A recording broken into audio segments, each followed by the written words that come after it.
lesson 17, Anahata Chakra, the Heart Chakra.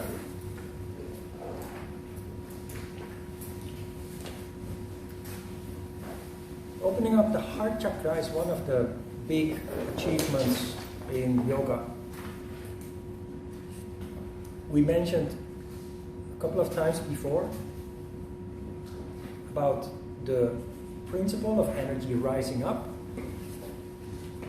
rising above the diaphragm, above the lower emotions and desires.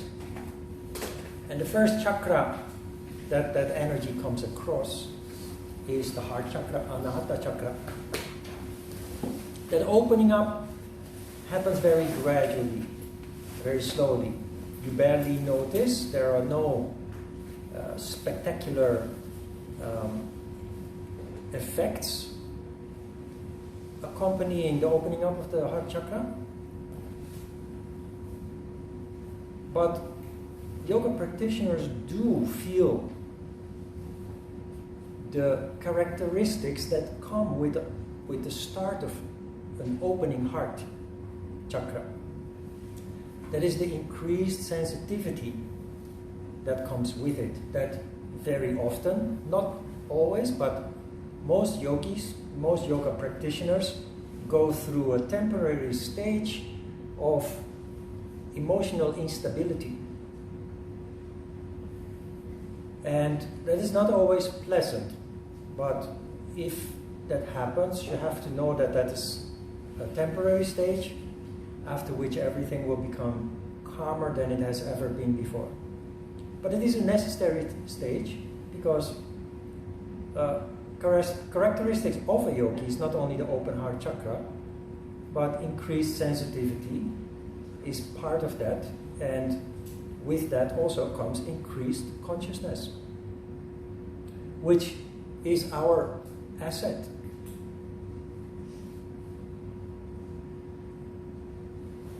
You see in the first paragraph that I wrote,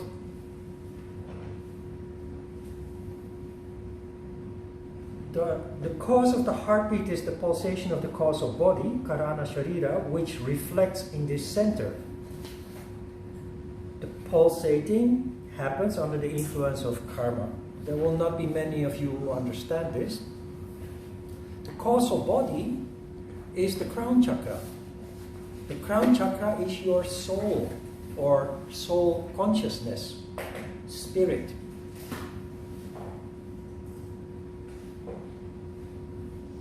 When spirit is completely harmonious, it doesn't manifest into a physical body. But when disharmony occurs, according to religious scriptures from all over the world, we fall from paradise as a result of subtle desire. In the Bible it's called sin, which is simply the occurrence of disharmony. As soon as disharmony occurs, energy starts to condense, with the result of energy more and more manifesting into matter. You know the 7 dhatus we discussed last week. So it starts from energy, you have gas, then you have liquid, and then solid matter, roughly. The heart beats as long as there is desire, which is karma.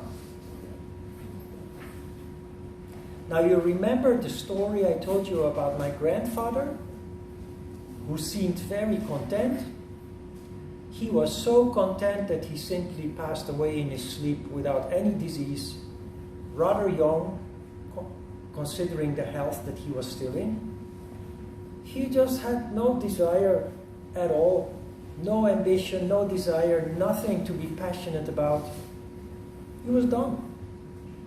And then we say there is no karma left, and you're done with your life. Literally, you die. to understand this better, I think I mentioned it before in this class already, and I forgot the name of this guy again. But you have this BBC documentary maker who is in his 90s, and when you see him and when you hear him speak, David Attenborough. Yes, David Attenborough, thank you. This guy just seems so youthful still and so enthusiastic and passionate.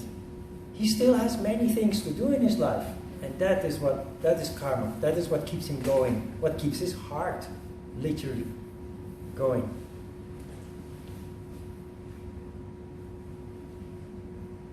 Karma is complex. There are many different kinds of karma. So usually when people talk about karma, it's that when you do bad, sooner or later you will be punished for that. It's a natural or a universal law. That's true, that is only an aspect of karma. There is also group karma, which can be national and it can be global. You can end up in a part of the world where there is war. Then you ask yourself, what did I do wrong that I ended up here and having to suffer? What kind of karma is this? In that case, you don't talk about personal karma. You have national or international, global karma. That is rooted in events that happened thousands of years ago and are still fizzling out. So karma is much more complex than most people think. And when it is difficult to see what you did wrong and ask, what is my karma in this, you have to look beyond that. There is much more at play. And as a yogi, more and more becoming conscious of the law of cause and effect, you will start to become conscious of that more and more. And it really helps if you follow the news a little bit, because that gives you insight in what is going on. Not two-dimensional, but try to watch three-dimensional. Try to understand where everything comes from. And you will see that there are things going on that go back many, many generations. One simple example is what you see going on in the United States at the moment. They say the Civil War ended 173 years ago, or how many years is it? It didn't. It never ended. There is a truce, but it's still playing out very clearly. They're just not shooting cannons and killing each other anymore, although even that still happens. But you can trace that back to the Civil War and what led to the Civil War. And then. You see, there is no end to anything. That is karma. It goes very deep, it's multidimensional, and it is determining our life still today. The Heart Chakra, let's have a look at the characteristics. The subtle element of the Heart Chakra is air. So we have earth, water, fire. Now we have air. The subtle vehicle of action, the karmandriya, is grasp. Grabbing things. The subtle organ of perception, the Jnanendriya, is the skin. The organ of grasp, the organ of touch, is the skin. The subtle energy is Udana Prana. Remember, we had Apana Prana for Muladhara Chakra, Samana Prana for Svadhisthana Chakra, generic prana for Manipura, and here you have Udana Prana. The color associated with this mantra is associated with this chakra is green. The mantra is Yam.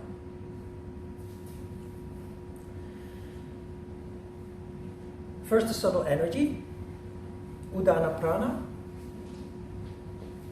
Udana Prana is like hot air. if you are healthy, full of vitality, it is the energy that keeps you upright and straight. It explains why people who are not so healthy and not so vital, they start to slump with drooping shoulders, a bent neck, and becomes more and more. People who are full of vitality characteristically are straight as a pencil. What is responsible for that? You don't do that deliberately, because deliberately straightening yourself makes you tired. This doesn't make you tired, it energizes you. Udana Prana is like the hot air that makes a hot air balloon lift from the earth, with under it a basket that can carry a load or people. The color green is also interesting. Remember that the marketing industry uses red, especially red, to appeal to your lower desires, and therefore you see junk food being promoted, cigarette brands, not only Marlboro is the most famous one, but there are others. Color green, where do you see the color green? In nature. Yes, in nature, but also in the financial industries. Blue and green. More blue, but green. It gives a sense of trust, loyalty, which are qualities of the heart, of course. Now, when I arrived in Korea and was visiting Korean people at their homes, I often noticed something that I never really noticed in Holland, in the Netherlands. I noticed people in Korea who go to church, people who see themselves as Christians or Catholics, they invariably have a picture of Jesus Christ at the entrance of the house. You enter the front door, then in the corridor there is a picture of Jesus Christ with a burning heart. That burning heart is characteristic for this chakra opening up. In the beginning, the heart opens up very gradually. There are no spectacular events accompanying that. A burning heart like the burning heart of the Christ is, however, not that beginning stage. That is a stage that usually comes 10, 20, maybe even 30 years later. A burning heart is, of course, a huge transformation that takes place, and it is very unstable, I can say. It is a wonderful experience, and at the same time it is, what is the right word? Terrible, because there is so much energy involved in a real burning heart that it almost takes your breath away, and it makes kind of nervous, unstable, but in a yogi way. So that is a phenomenon that you go through and it will pass. And it may happen again some months or even some years later. But it is an indication that there is a large amount of energy in your heart, and it is of course accompanied by love. Not romantic love, but love for everything that lives. Compassion, empathy, but on a very deep level.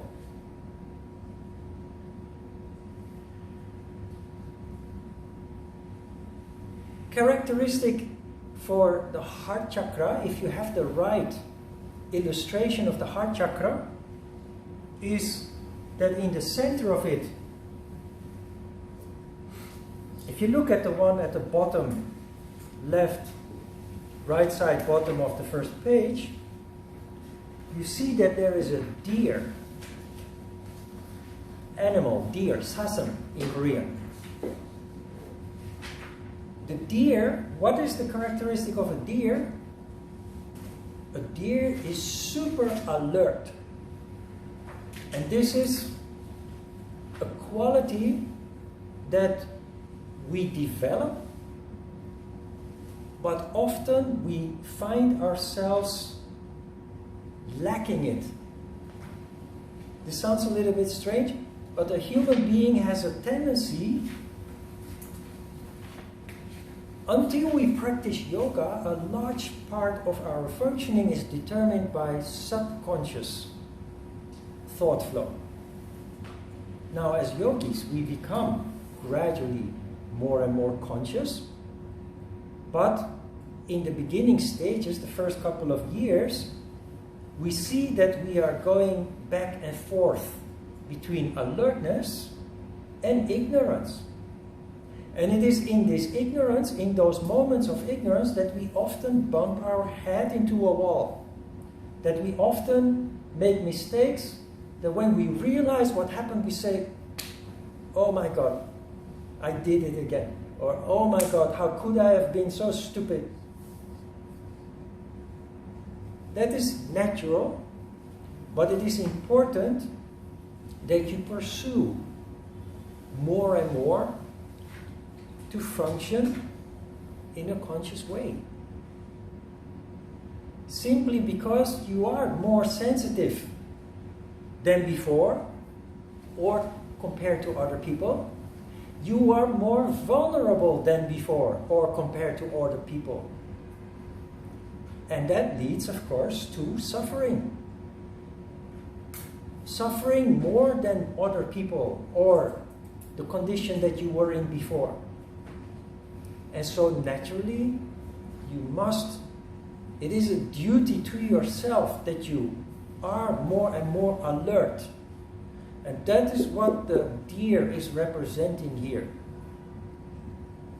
A deer is super alert. If it is wandering through the forest and it hears the crackle of a branch on the forest floor because somebody is passing by, it immediately jumps up and runs away.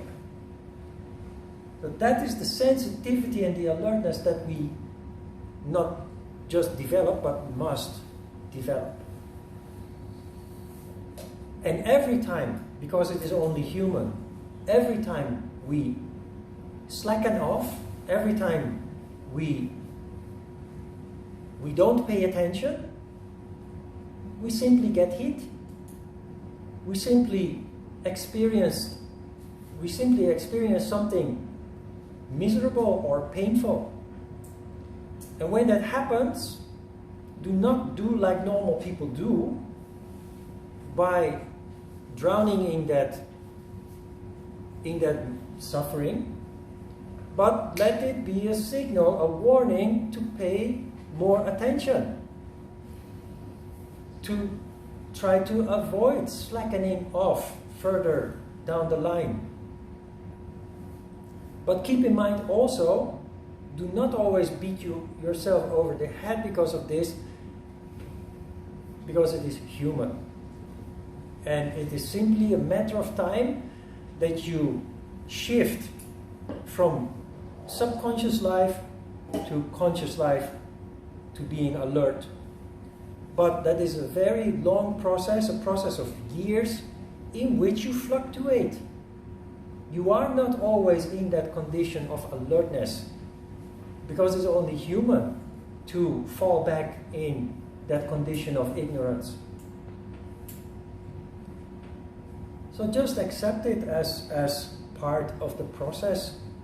You just make it unnecessarily complicated by allowing your ego to take over and ending up in self-pity and beating yourself over the head for being so stupid and etc. You know how it works. It's just a huge waste of time and energy. Try to stay practical. And just take it for what it is. It's simply a signal that prompts you to improve, to do better, to pay attention. Another interesting image you find in the drawing of the Heart Chakra. Every drawing in this handout, there are 3 of the Heart Chakra, contains a Star of David. You know what a Star of David is?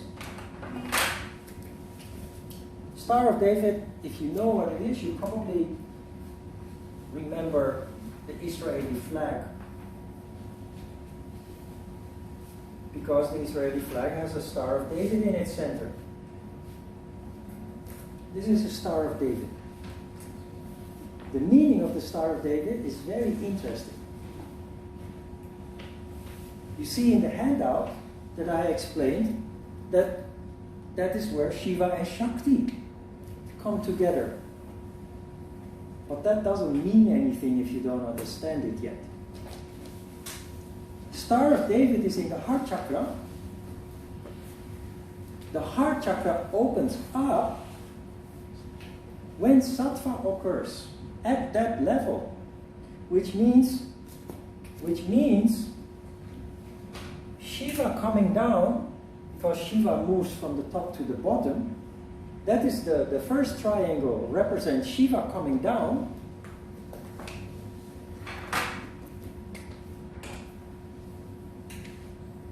And Shakti going up in equal amounts, which is, of course, a very rare condition. So this is the yin-yang model. This is the real yin-yang model of yoga, because the yin-yang model is Chinese. We used the yin-yang model before because everybody understands the yin-yang model, or everybody knows the yin-yang model, not understands. But this one is more accurate, because it is the Star of David is related to that phenomenon of the heart opening up, which is one of the big goals, one of the big purposes of education and the cultivation of the human being away from instinctive life to a more peaceful and cultivated life that is eventually the foundation of intellect and the higher characteristics of the crown chakra manifesting.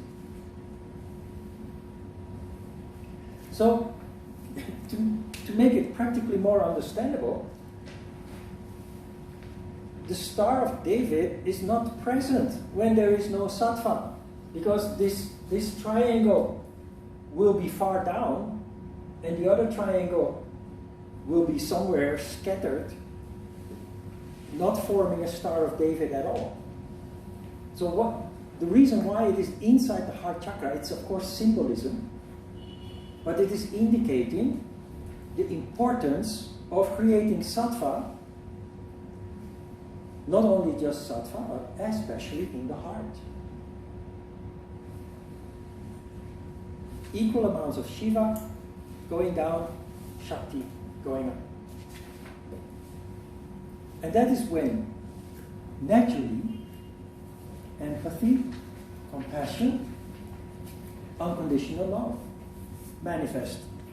It's something you may have already started experiencing, maybe not in big amounts, but it is part of the process of becoming more sensitive.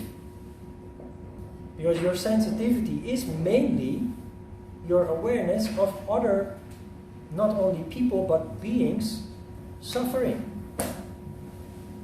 which is inherently empathy, compassion, love.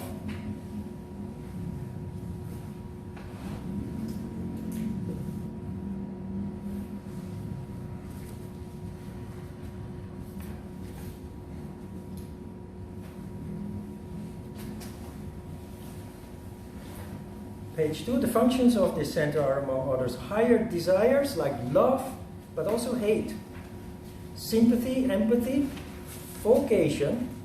Remember vocation when we talked about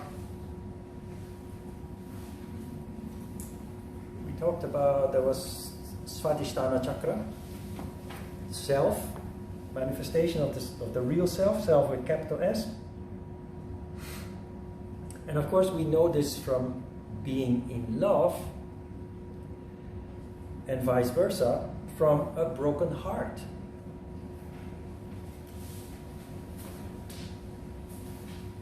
People who fall in love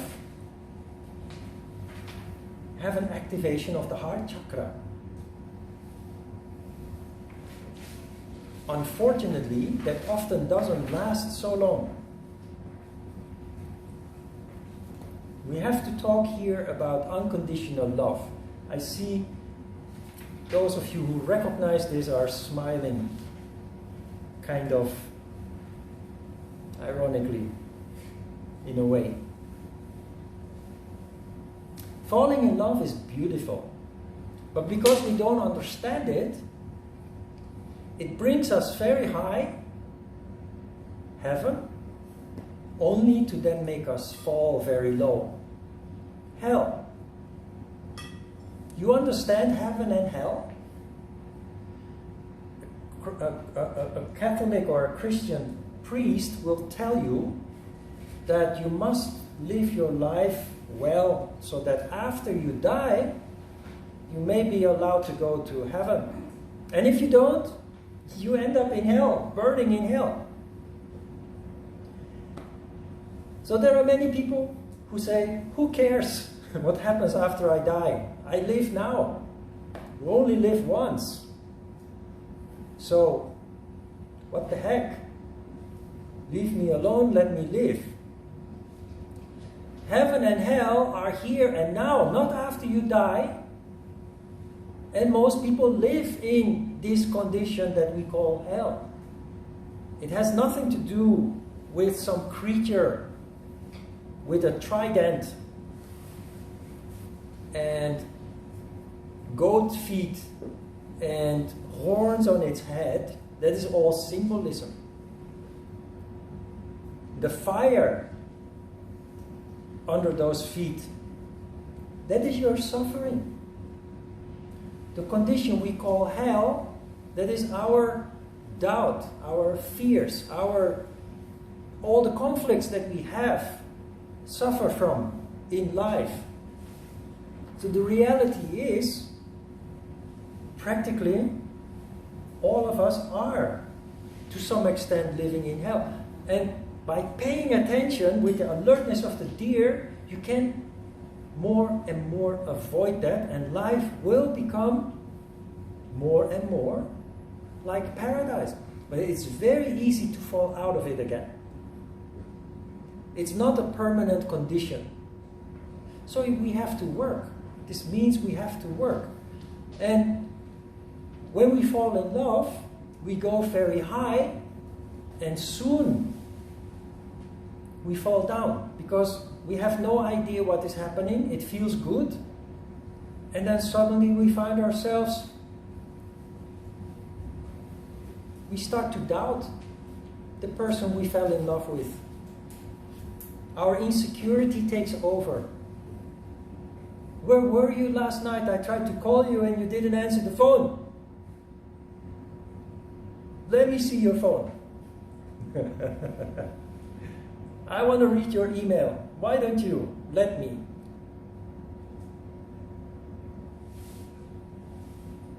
You recognize this? It's a human. Because we have 7 chakras, not only one. Not only the heart. And because we don't know that, and we are not aware of that, and that energy is constantly going up and down, we're being pulled down. And our doubts take over. Our insecurities take over. Our fears take over. And that is where it goes wrong in love relationships, often. So what is unconditional love? Unconditional love means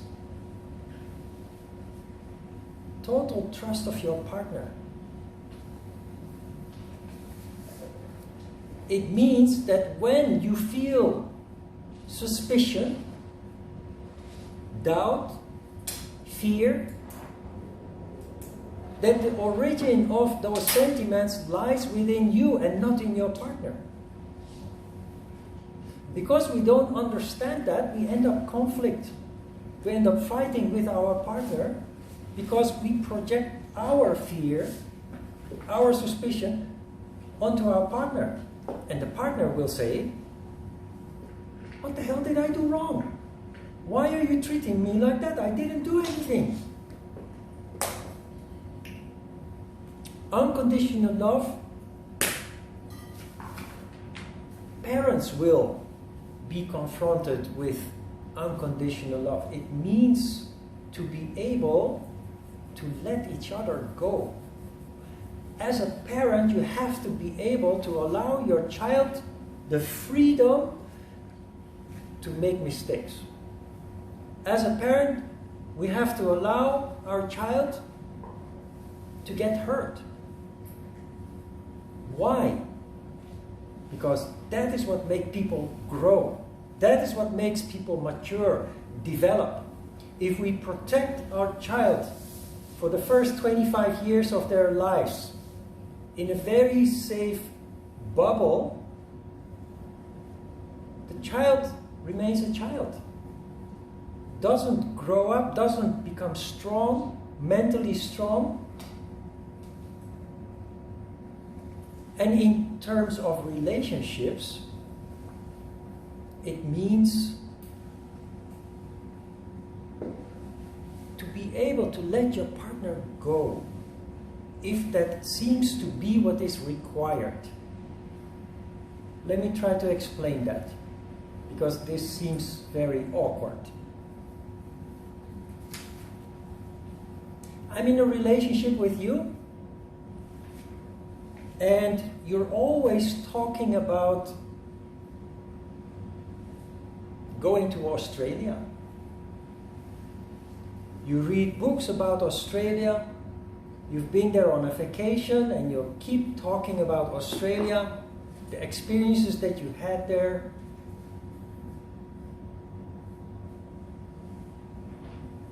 Now you're in a relationship with me, and one day you say, "I really want to go to Australia." Then I say, "I have my career. I just bought a house. I can't go to Australia with you. And I won't let you go either, because we are together. You are with me. How can you abandon me?" If my partner gives in, the relationship is doomed. If my partner gives in and says, "Okay, I will give up my dream to go to Australia. You are right. I'm in a relationship with you and I should commit to that."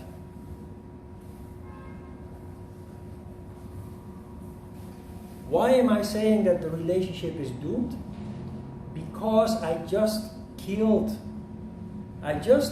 what makes my partner feel alive. Enthusiasm, passion, inspiration. So my partner will stay, but things will never be the same anymore. Maybe you can figure things out and stay together, have a future together, have a family together. But your partner will always have a feeling that she gave up something that she should not have. What am I trying to say here? Is that you should be strong enough to say to your partner, when you realize that it's something that seems to be essential in that person's life, that you can say to your partner, "You know what? I think you should go. Just do it. Live out your dream. If you fail, come back. If you succeed, maybe someday I will join you. But do what you have to do. This applies to your children. This applies to your partner too. That is not easy. And of course, there is always a middle way and a certain compromise. But the essence is, unconditional love means to be able to let your partner go. The reason why love goes wrong is because we are selfish, without knowing it, of course. It's human, because of the lower emotions and desires kicking in. So we project onto our partner, they are betraying, we say, you are leaving me, abandoning me, you are betraying me. But in fact, if you're strong enough, you will be able to say, I understand you. I understand what makes your heart tick. It is sad, but I will let you go. The chance that your relationship will survive is much bigger now. Your partner will be forever thankful for you having been so magnanimous to give space, to just do what you want to do. I'm very passionate about this because I have been in such a situation. You know that my karma led me eventually to yoga, which led me to Hapkido, which led me to Korea. And going to Korea was an obsession for me. And my partner of that time, she was on a totally different planet. If I talked about Korea, she felt that as a threat every time. She just wanted to buy a house and have a family. And I wasn't ready for that. I just wasn't ready for that. I started losing my hair in my mid-20s. The relationship was one part of it. I tried to adapt. I tried to adapt. So I got a regular job. It just made me lose more hair. This is what happened. I got so stuck that one day I called Ajita and I said, Ajit, I'm in trouble. I want to talk with you. Ajita doesn't like that. He doesn't want to hear your misery. But he cannot deny. If there is an honest call for help, as a yogi, you must help. That is a universal or a holy duty. So he said, okay, just come to my house. Then he very cleverly planned it just before dinner. And after dinner, he has to go to his yoga school to start his class. So he deliberately planned it such that there wouldn't be too much time. Anyway, I arrived. He directed me to a small two-seat IKEA sofa. He said, sit down. And he said, okay, tell me. So I started telling him about how sad I am because my two brothers keep abusing drugs and alcohol, and I want to help them. And you know what he said? Within 1 minute of me starting to talk about my misery, he said, wait.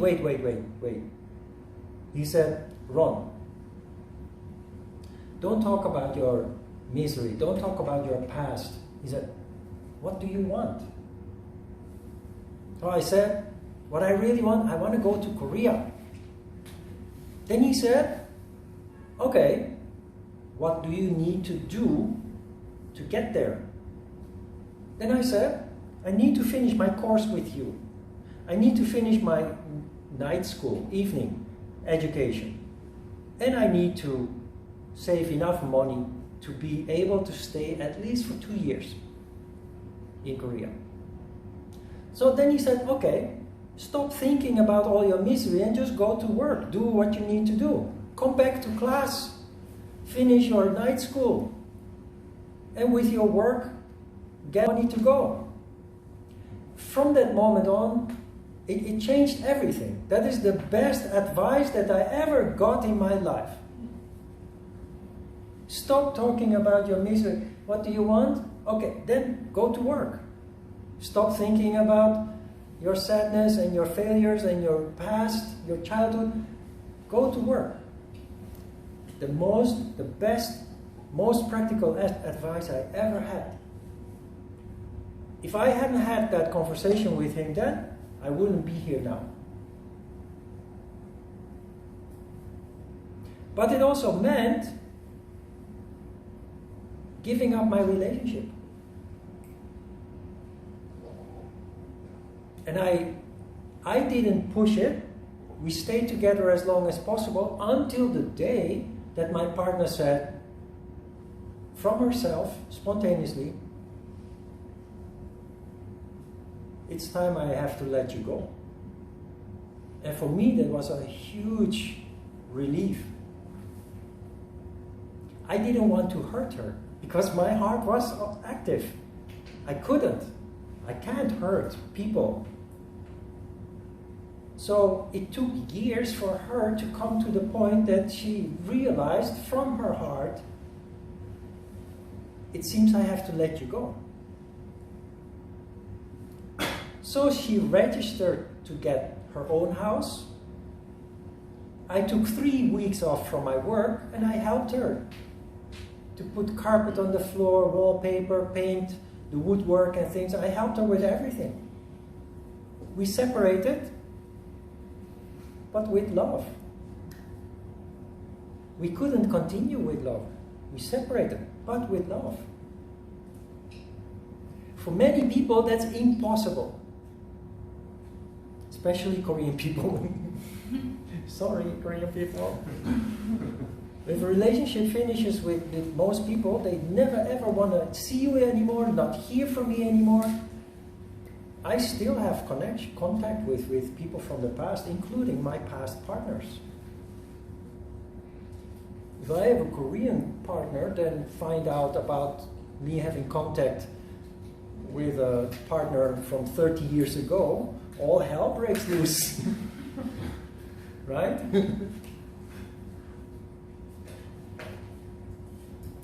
It's interesting to observe what happens inside you. Because it is our own insecurity that causes that. You understand a little bit what unconditional love is? Our school, although we have a history of 24 years in Korea, we don't have a community. Many established yoga schools, they create community. You can't get away from that. And they manipulate you and they demand from you and there is no unconditionality in that at all. There is a reason why we don't have a community. Because it creates a situation where you start depending on each other, and worse, you start demanding from each other, especially the leader of the community, and starts delegating work. You do this for me, you do that for me, and no pay, of course, because you have to practice yoga, bhakti, which is mentioned in the handout also, bhakti.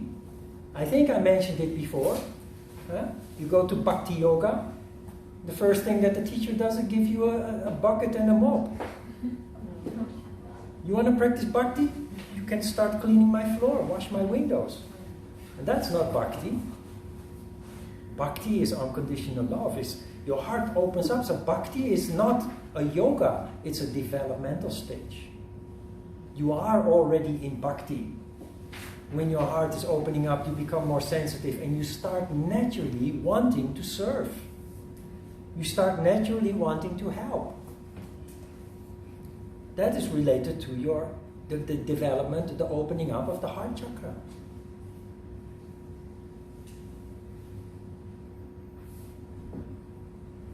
Sometimes I miss having a community, but it's not pure. It violates several of the yamas and the niyamas. It's simply not pure.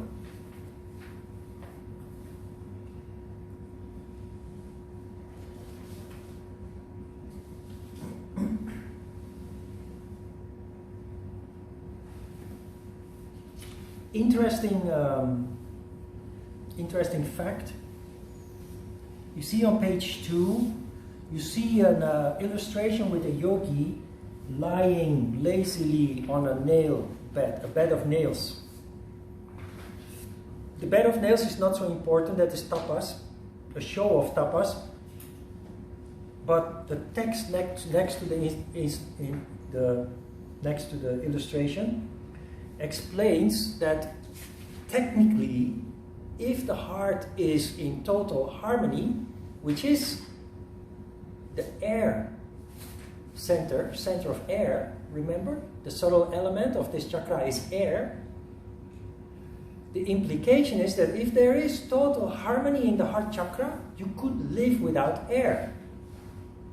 Remember Prahlajani, who claimed not to have eaten or drank any liquid since he was a child. There are yogis who have themselves buried for days, weeks, sometimes for several months. And when they are being dug up, they are alive. Theoretically, that is because of total harmony in the heart chakra. There are people who are able to lower their heart rate to inhuman low levels. There are yogis who push that to the extreme, and they don't do that to show off. The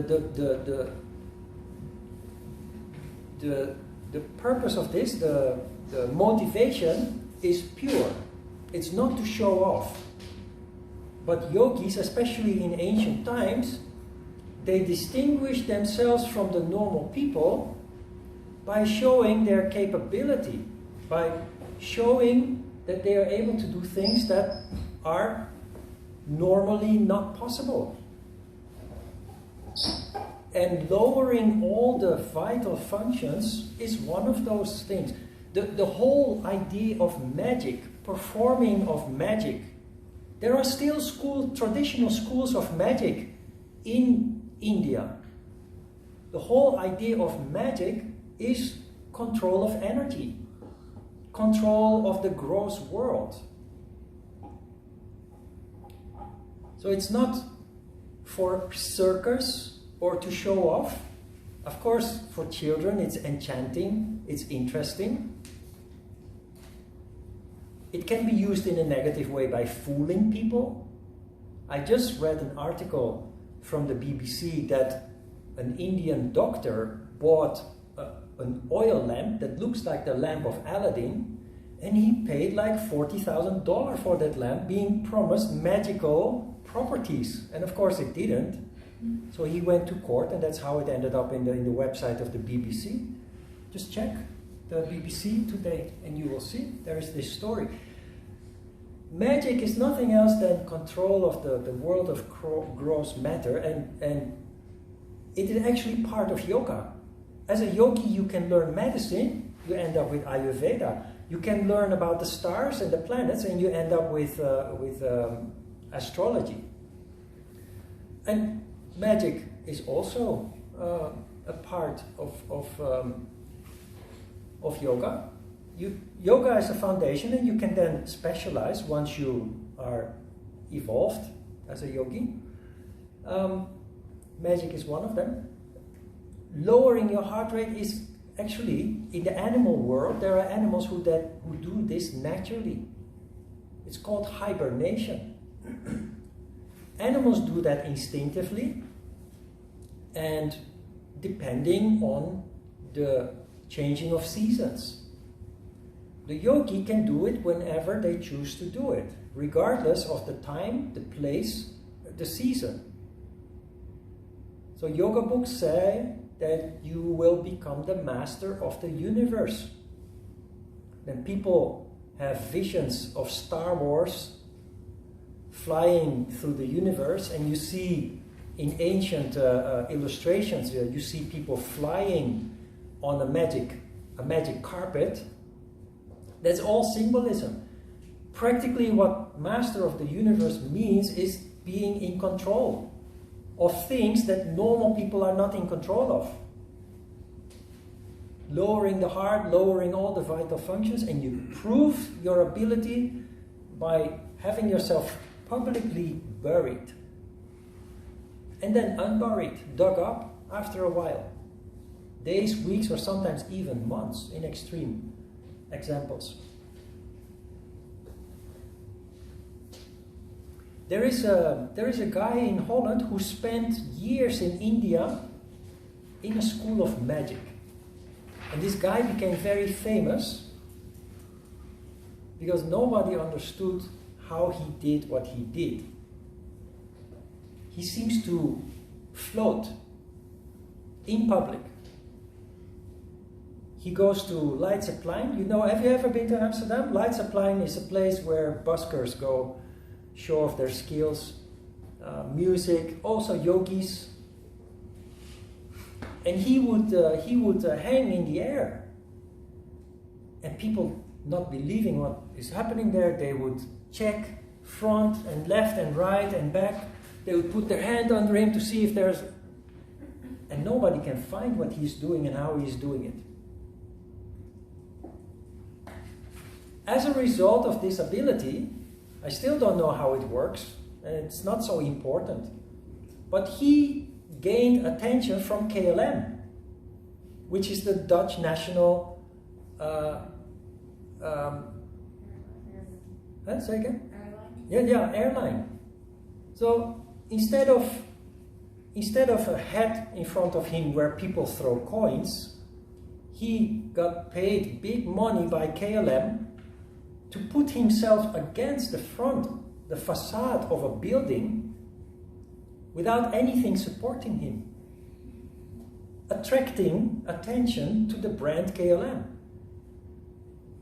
Now he has his own school of magic in the center of Amsterdam. Very popular.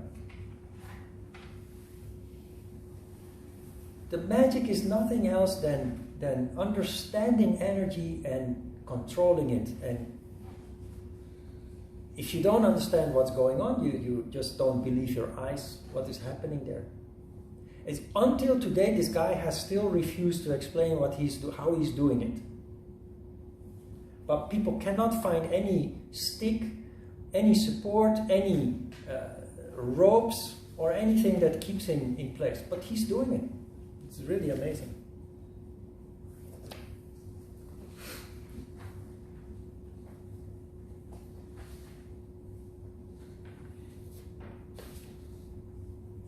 Good. Questions?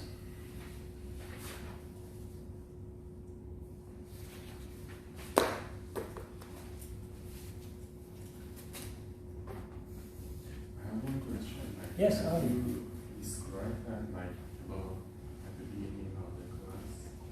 You said your grandfather, he had no desire, right? No. So, and it means that there is no karma. So what's the meaning of there is no karma? So it means that everything is clear with him? Everything is what? Clear. Because when you say there is no karma, so it means that To understand it better, I gave the opposing example of David Attenborough, who is more than 20 years older than my grandfather died, the age at which he died, who's still full of life, full of enthusiasm, full of passion. If you lose every interest in life, your heart will stop beating. That is what it means. And when you hear old people talk, there are people who are still full of interest, still have interest in things, people, hobbies, traveling, what have you. But there are also people who simply say, just leave me alone. I've lived my life, I've raised my family, I retired from my work, I'm done. I wouldn't mind if I left this world tomorrow. It's a natural development. When you reach that stage, it won't take so long for you to sooner or later die. Many people die because of a disease. My grandfather died because of lack of desire. He had no disease at all. He even announced his death. Every Wednesday my mom would go to his house to clean up a little bit. Because his wife my grandmom had passed away a couple of years before that, and my mom, even though she had 7 children, she saw it as her responsibility to go there. Every Wednesday morning she would go there and clean up a little bit. Change the sheets on his bed, and the dishes that are left in the sink would be done, and just some small things, nothing big. But that Wednesday morning she came and he said, Truus, my mom's name is Truus, he said, Truus, I'm going to blow the Crow's March. Literally translated from Dutch. I'm going to blow the Crow's March. No sadness, no regret, just a dry announcement. And that night he died in his bed, in his sleep. No suffering, no disease, nothing. Just, it was done. Only 73 years old.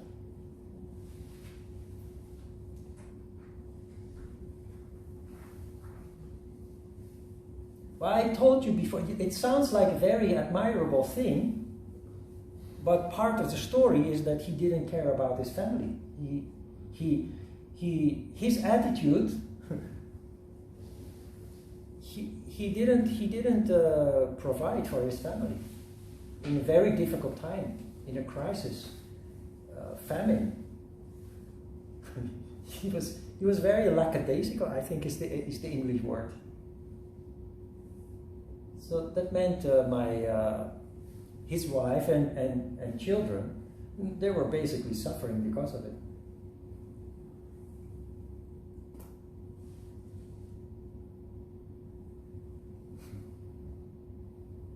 Yes? The deer actually comes up a lot in Tibetan iconography as well. Like on the monasteries, there's 2 deer like kneeling in front of a flaming wheel of the law on all Tibetan monasteries.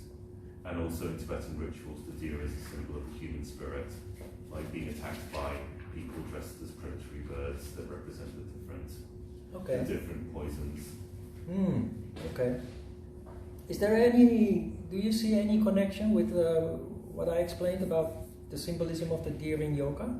Well, the wheel of the law is flame. The wheel of the law is flaming, which has a little bit of a connection to the heart chakra, but I'm not sure if the idea is that if you follow the Eightfold Path, then you'll develop compassion for all beings. I'm not sure if that's the connection. No, the characteristic of the deer is representing alertness, consciousness, right. Conscious awareness. Because one of the flaws of every human being, even when you practice yoga for many years, maybe even, one of our flaws, which sound negative, but it's not negative, it's just a fact, it's because it's human. One of our flaws is that we have a tendency to fall back into subconscious functioning. And that is where things go wrong. That is where we end up making mistakes that hurt us. So then what's the difference between intuition and subconscious functioning? Because I remember you also telling us that we shouldn't be too much in thought, in the sort of intuition is a condition in which you are in a contemplative mood, which gives you the ability to connect dots that you otherwise don't see. That is where you see the law of cause and effect at work. That is not subconscious.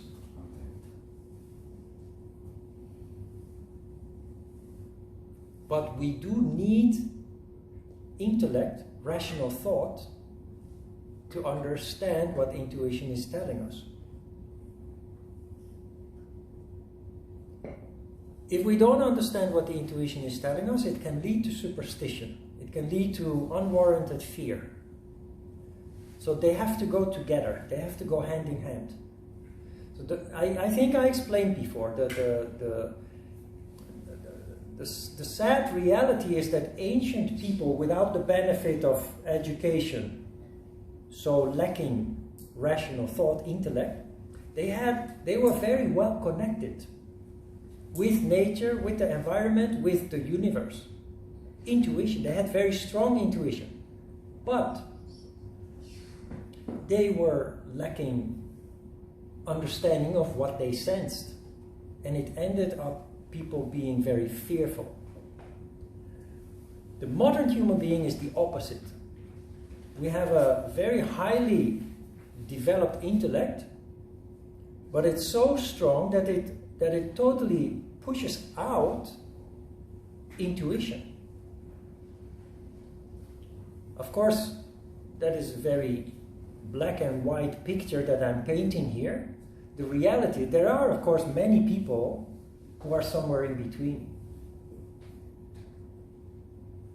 There are many people, if you observe, that is why again I say watch the news and you will see what I see also. There are many people that have a level of enlightenment, which is a combination of intellect and intuition. But you will also see, if you follow the news, there are many people who are not. And that is, there you see the conflicts arising. There you see the clash of, even the clash of civilization occurring.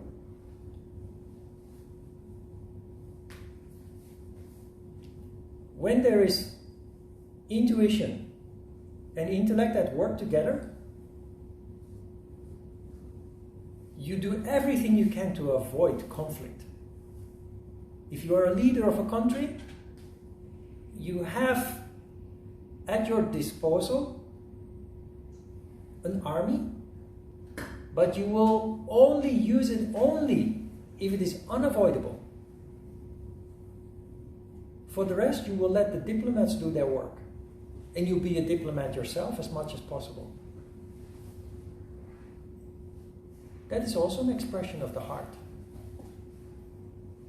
If that is not there, then you see chaos, you see conflict, disharmony from our perspective.